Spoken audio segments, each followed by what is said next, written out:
Is that working well? Yeah.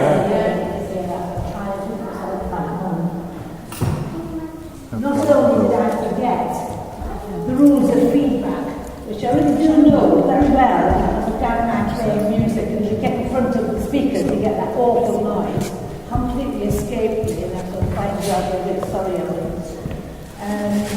But then I come walking out here with this sort of crappy pockets and the little bits of paper, and everybody else comes out here with all the high tech. But you know, I love technology and I use it a lot. But not just for the sake of it.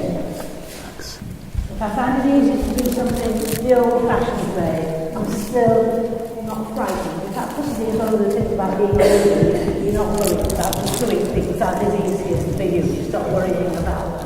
So, so apologies for that. They're all numbers, so if I fly off here, I can find the right number to know where I'm going to. And apologies for these as well, which will be off and on all the time. It seems ages ago now, I suppose it was about 1994. If I move back, so I'm not feeling back, I can hear it again. About 1994, when I started my very first training for preaching, generally ministering and teaching in church. That was the training to be a lay reader, a minister in the Anglican church. And there I was told that a general sermon should be about 10 minutes. In fact, when I was in France, I had a leader came up to me and said, 8 minutes about God. And that was it. And I thought, oh dear me, I've got to preach a bit longer than that. I usually mention Jesus somewhere. You know. 10 minutes. Occasionally there'd be a pulpit exchange, and I was asked to go to the local Methodist church up the road. In fact, I did some cover there when I had an intervention one time when the Methodist minister was away. But I was reminded that when I went there, they would expect at least 20 minutes. Put up with 15, but it had to be going on for 20. Now, of course, I'm a Methodist local preacher, and that's got to become my norm. But I have learned one thing. I had it in my mind when I was preparing to come here today, when your preachers sometimes last half an hour or more. I don't just try to say things for the sake of filling, because there's a serious danger if you do that. When you just try to make it fit what is the norm for the place that you're preaching. Because I've preached in a few different places. Quite a few problems arise when you're trying to do that. You say the same thing over and over again, which only irritates the listeners, which we don't want. We want to get you on the wrong side to start with. More and more anecdotes tend to creep in, to the point that they become what you remember, not the point of the preach. Or worst of all, the truth becomes muddled and lost in all the other issues. So trying to avoid all these things, I've opted for the fourth thing, stringing out the introduction, as you might notice, so that everybody's completely bored before we even start. Seriously, I was quite touched when no one asked me to do this. It's a very risky thing to do. Those of you who've been in churches for a long time may know this, but handing over your pulpit to a relative stranger is quite a nerve-wracking thing to do. So I do hope that I rise to the occasion and do at least as lowest of expectations. Okay, parables. Owen's reminded us a few times that we're now having a series of talks that look further at the parables. Those are the everyday stories that Jesus told by way of explaining eternal truths. Everyday stories that he told by way of explaining eternal truths that he wanted his hearers to know. We all use stories when we're trying to explain our meaning to others. Now, my background, as most of you know, is in education. And if I was trying to explain what cognitive and language development was, long words for 16-year-old girls, because they were all girls, because they were trained to be nursery nurses, we didn't bar boys, but boys never came forward in dear old Geordie land to be nursery nurses. It would have been a bit strange, I think, if they had. I might use stories from my past experiences as an early years teacher or a nursery teacher. Or stories from like with my own children when they were small. And I would always try and use examples also that the students might know, things, experiences that they might have had themselves. And sometimes I would even risk it and ask them if they could think of examples of their own to share, because well, when I'm sure we'll know 16-year-old girls, you have to be a bit careful when you ask them to come forward with examples from their own experience. This use of comparison in every day is probably more accurately described as using an analogy. But you know, we have to be careful, because analogies carry health warnings. Comparisons are rarely perfect.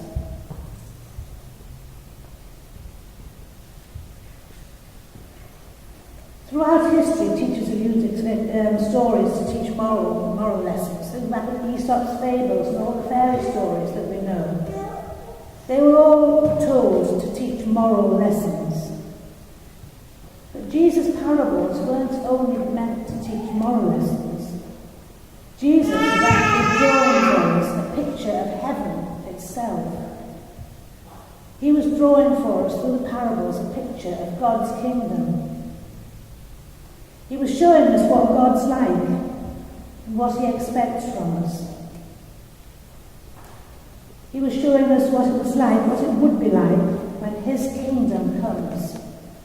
When his kingdom comes on earth as it is in heaven. As it says in the Lord's Prayer, the prayer Jesus taught us to say. If we've been Christians, if we've attended church for some time, the parables will be very familiar. Perhaps we even read them without thinking. Or we think, oh, it's this story again, I know that one. Or maybe we even skip past them in our reading. Those of us over a certain age may even remember them from Sunday school or RI lessons at school. But when we take time to look at them in greater depth, we may be surprised at the complex truths that they contain. I know that I've been brought up short on this on more than one occasion. I remember a guy called Charlie Mackesy. He drew those, those of you who remember the alphabets, the little pictures in the Why Jesus book and the alphabets. He used the alphabets to do those. I remember him talking about the parables. And he was talking about the parable that we know as the parable of the prodigal son. I was interested when Bob mentioned that this morning, and you did make the point that actually Charlie made. He said perhaps we shouldn't think of it as the prodigal son, but the story of the running father. Maybe we should put our emphasis on the father running to meet his son, rather than on the sins of the son. And that thought often made me wonder about parables in general and about our long-held ideas about their meanings. Maybe other parables can be, maybe should be, turned around on their heads like this. Maybe if they are, we are helped to grasp the deeper meaning of what Jesus meant them to hold for us. Last week, and this is where Owen overlapped a little bit with what I was saying, because it was fine, as you said, they ran on together and this ran on nicely as well, was no problem. Owen spoke about watchfulness, and he was unpacking for us a parable about two ways of managing affairs. Jesus pointed out that a man who does all his master asks and looks after his staff and sees that they're fairly treated, he will be blessed when the master shows up. When he returns, he will be rewarded because he's done his job well. But if this is going to happen, he must be happy to carry on doing a good job as long as it's necessary and not become disgruntled or impatient, because the master could, in fact, return at any time. You remember those T-shirts that sometimes people used to wear saying, somebody who thinks they've become a Christian at the last minute may die at the 11th hour. If he thinks that the time's been too long and he takes the opportunity to mistreat the servants and throw parties, if he starts to think, oh, he's never coming back now, it's been too long, why should I wait? The master could return and walk in to see how he's behaving. And it would be no use then pleading that he'd been a good and fair manager for years. he would have lost that reputation by his bad behaviour. It would be too late for him to make amends. In that paraphrased message, Eugene Peterson says, "The master will walk in when he least expects it and give him the thrashing of his life and put him back in the kitchen peeling potatoes." Peterson has a sort of memorable turn of phrase, and he says things that we tend to remember.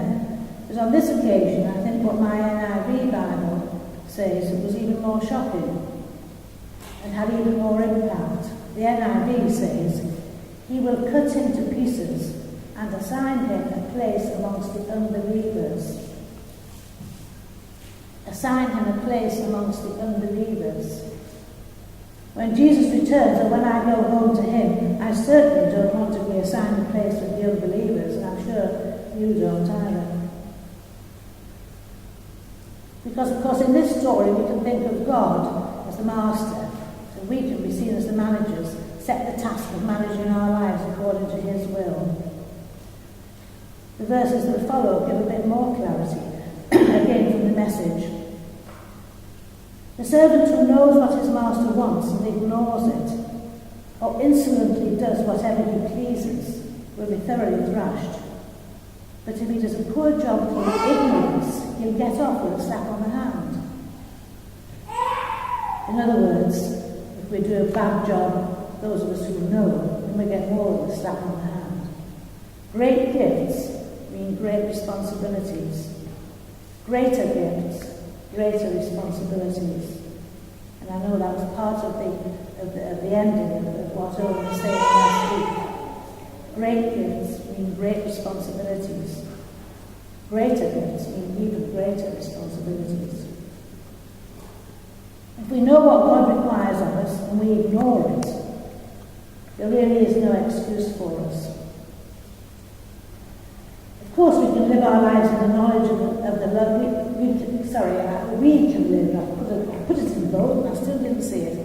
We who are Christians, can live our lives in the knowledge of love and mercy and of God, in the knowledge that by his death and resurrection, Jesus paid the price for our sin, our errors, our mistakes. And we need to know that deep in our hearts so we get through day by day. But that said, we must not forget that being a Christian actually carries with it a great responsibility. Following Jesus isn't an easy road. It's a road full of pitfalls and challenges and the sort of responsibilities we heard about at the end of that parable. Taking responsibility for our own actions is one of the challenges laid before us by this particular story. When we've been taught the way to behave and the way to live our lives, we have no excuse. And in Jesus, we were given a supreme example. And which does, in a way, lead rather nicely to the second parable that I'm looking at today. The story of the fig tree that didn't bear fruit. And I'm going to have a little drink of water before I talk about the fig tree, because I'm getting very specific now.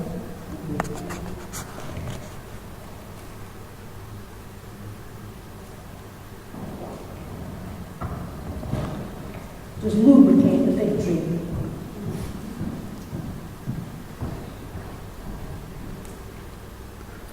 Initially, there may seem to be little or no connection, but actually, this is another story about expectations and about responsibility. The Bible says, "Then he told this parable. A man had a fig tree growing in his vineyard, and he went to look for fruit on it, but he didn't find any. So he said to the man who took care of the vineyard, 'For 3 years now I've been coming to look for fruit on this fig tree, and I haven't found any. Cut it down. Why should we use up the soil?'" Because in this story we can think of God as the owner of the vineyard. I'm sorry, I'm going too close. See, technology is better. And the man replied, "Leave it alone for 1 more year. I'll dig round it and fertilise it. If it bears fruit next year, fine. If not, then cut it down." When we plant something in our gardens, we expect it to grow into something like a picture on the packet or on the town. It's a plan rather than seed. If we plant fruit trees or bushes, we expect them to give us fruit to eat. Bees and insects, and some of you know how much I care about bees and insects and the wilderness of the garden that I've got. And of course we do need them. But nonetheless, if we plant a tree, we expect it to bear the fruit that's on the picture. I always look forward to the time of year when instead of relying on Tesco, I can pop out into the garden and pick a few raspberries to have with my morning cereal, or to pick a couple of plums or an apple for pudding at lunchtime from our own trees. And so the man who planted this fig tree presumably expected it to produce figs. Now, just why a fig tree was planted in a vineyard, I wasn't sure, so I did a little bit of research about that. I read that vineyard keepers will sometimes plant fig trees in the corners of their vineyards where grapes are not growing. They would do this to keep from wasting any part of their property. However, there was a trade-off. The fig tree would use some of the ground's nutrients. As long as the fig tree bore fruit, the trade-off was fine. But why would a vineyard keeper maintain a fig tree that was leaching out the ground's nutrients from the grapevines if it wouldn't even bear any fruit? Outside our house in France, we had an absolutely enormous fig tree. It gave a lot of shade, which was very welcome sometimes. We put a table under it, but we also parked our car under it. I think Gary will tell you with great glee of the horrible times he had trying to clean sticky fallen figs off the roof of our car. It did become a bit of a nuisance eventually. I made as much fig jam as I could, but we still seemed to get a lot of fallen fruit. And yet just about 50 metres up the road from us were fields of vines. Small, quite stumpy plants, even when they were fruiting, were to my shoulder at dusk. The contrast in the size was remarkable, so I can easily see how an unfruitful fig tree would affect the nutrients available for these vines.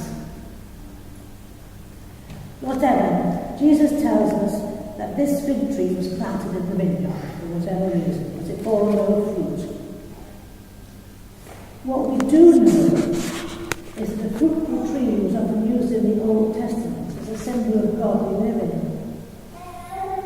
In Psalm 3 we read, "He whose delight is in the law of the Lord and who meditates on his law day and night, that person is like a tree planted by streams of water, which yields fruit in the season." And in Jeremiah it says, chapter 17, "Blessed is the one who trusts in the Lord, whose confidence is in him. They will be like a tree planted by the water that sends out its roots by the stream. It doesn't fear when heat comes. Its leaves are always green. It has no fear of drought and never fails to bear fruit." So it is possible that in this parable Jesus was using the fig tree in the same way. His listeners would have been familiar, don't forget, with this Old Testament story. Also, it's possible that Jesus was referring to the nation of Israel here. Don't let's forget either that all his listeners were Jews. Through continued disobedience, Israel was risking destruction.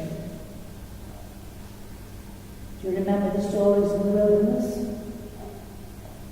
How that every time Moses went up the mountain or out of sight or to speak to the Lord, what would they do? In no time could the children of Israel be building another golden calf. It was disobedience after disobedience, disobedience, forgiveness, all the time. But just as the owner was prepared to feed the tree and give it another chance, so God was prepared to allow Israel just one more opportunity for repentance. If they didn't respond, he was clear about what the consequences would be. He was pointing out what would happen to this kind of fig tree that took up valuable time and space and nutrition and produced nothing for the patient gardener. His listeners were being challenged to look at themselves, think about their own lives. And we're being challenged in the same way. The master, the owner of this vineyard, expects fruit. The owner of this vineyard here in Armthorpe, the owner of this vineyard across the Christian world, expects fruit.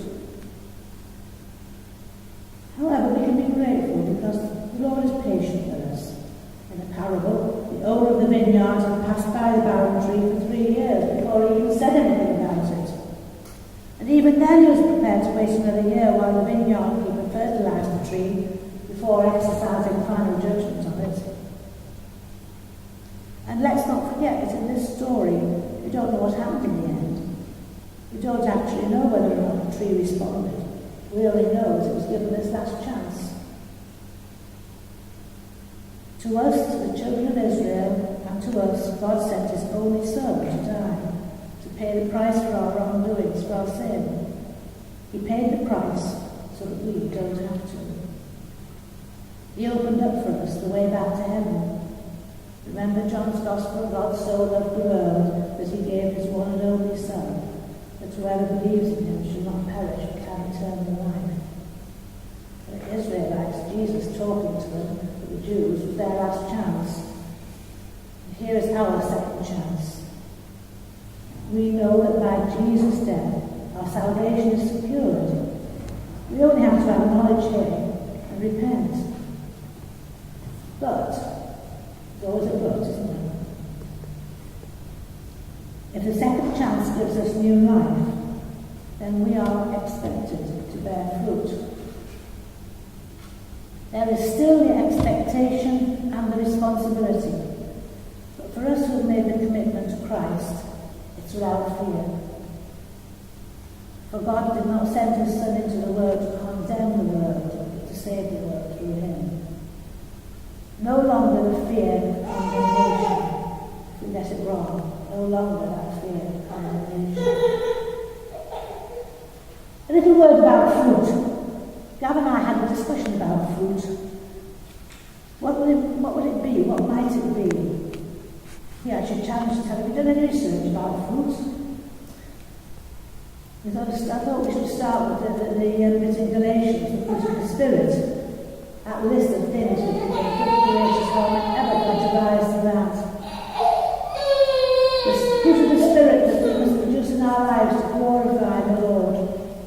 Love, joy, peace, patience, kindness, goodness, faithfulness, gentleness, and self-control. The whole idea quite scares me. It's a tremendous responsibility.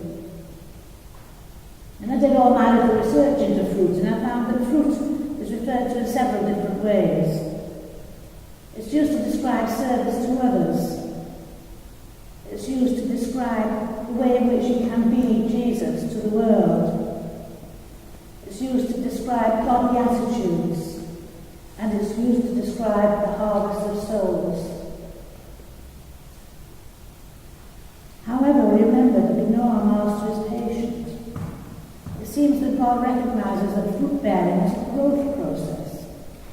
Maybe he doesn't expect brand new Christians to immediately produce 100-fold harvest. And he doesn't want any to perish. And so he waits patiently. Oh, God is so good. One final thing we need to notice in this parable is the effect of God's grace. Not only is God patient with us, but he helps us to bear fruit. You might say that he has the vineyard keeper dig round us and provide fertilizer to stimulate our growth. God hasn't just planted us here on earth and then said, get on with it. He helps us. He sent his Spirit to be our helper, strengthener, comforter, and guide.